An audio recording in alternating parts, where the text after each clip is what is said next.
मेरी शादी को 2 साल हो गए थे। मैं अपने पति विशाल और सास के साथ रहती थी। एक दिन कुछ पुलिस वाले आए और मेरे पति को उठा ले गए। मेरी कुछ समझ में नहीं आया। मैं उसको छुड़ाने के लिए थाने की ओर चल दी। थाने के करीब आते ही मेरे चाल में धीमापन आ गया। तेज तेज चलने से मेरा कसा हुआ ब्लाउज पसीने से तरबतर होकर गोलाइट गया था। सामने गेट पर बड़ी बड़ी मूंछों वाला संतरी खड़ा था। उसकी कामुक नजरें मेरे बदन से चिपके ब्लाउज पर फिसल रही थी। उसने सलगती बीड़ी का गहरा कस भरा और धीरे धीरे चलता हुआ मेरे करीब आ गया। ये देख मैं घबरा गई। मेरी काली काली चमकती आंखों में दहशत भर उठी थी।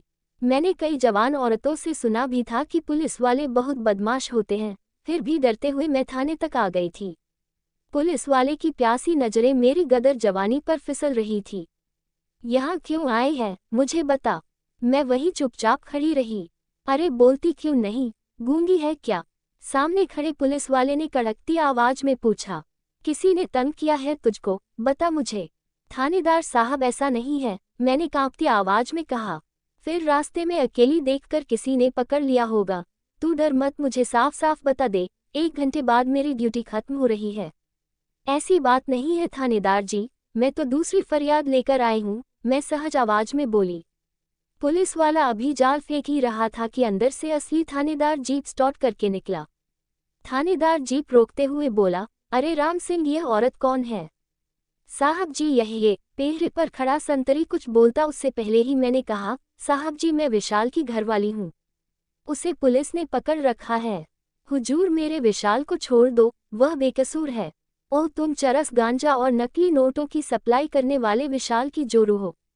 हाँ साहब, कहते हुए मेरी आंखों में चमक उभरी। थानेदार ने देखा कि मेरे गोल गोल उभार पर जवानी हिलोरे ले रही थी।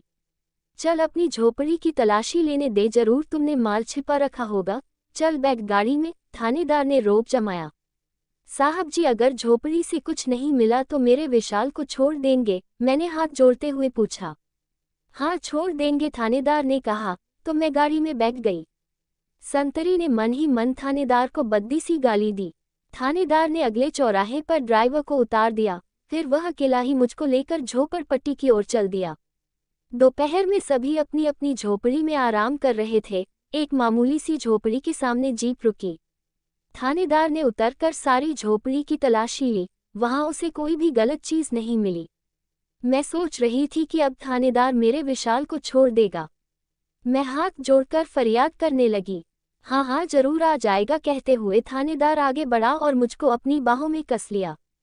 मैं थोड़ा छटपटाई, लेकिन जल्द ही मैंने अपने आप को उसके हवाले कर दिया और वह मेरे जिस्म से खेलने लगा। थोड़ी देर बाद थानेदार अपने कपड़े दुरुस्त करता हुआ झोपड़ी से बाहर आया, जीप स्टॉप की ओर चला गया।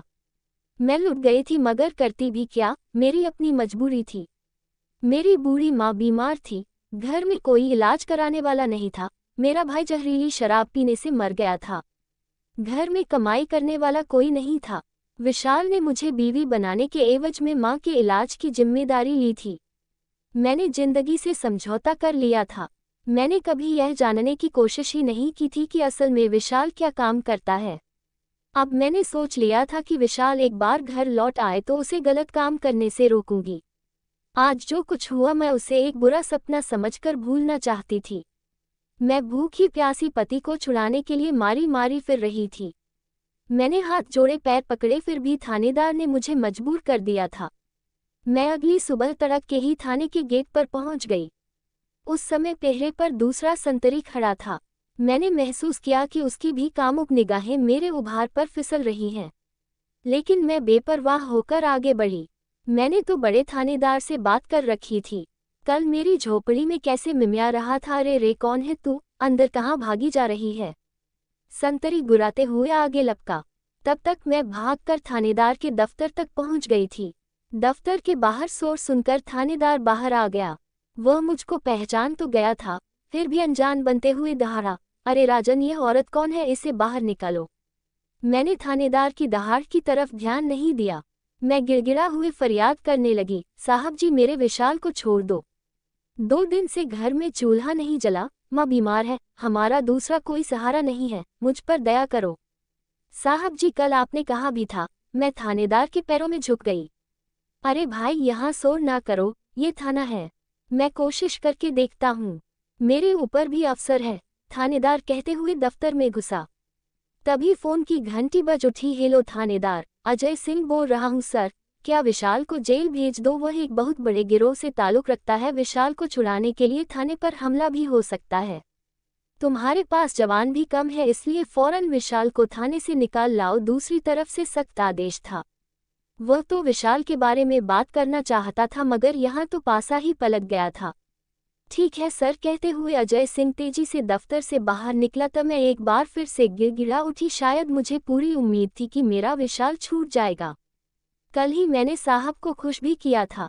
अरे राजन, इसे धक्के मारकर गेट से बाहर निकाल दे, हम इसके बाप के नौकर थोड़ी ही हैं। रोती चिल्लाती मुझको पहरेदार ने गेट से बाहर धकेल दिया। उसने मुझको एक थप्पड़ मारकर चेतावनी दी, अगर ज्यादा हंगामा करेगी तो विशाल को उम्र कैद हो जाएगी। अगर चुपचाप चली जाएगी तो 4-5 दिन बाद विशाल अपने आप घर आ जाएगा। तुझे यहाँ आने की जरूरत नहीं। मैं लुटी पिटी रोते सिसकते हुए गेट से बाहर निकाल दी गई थी।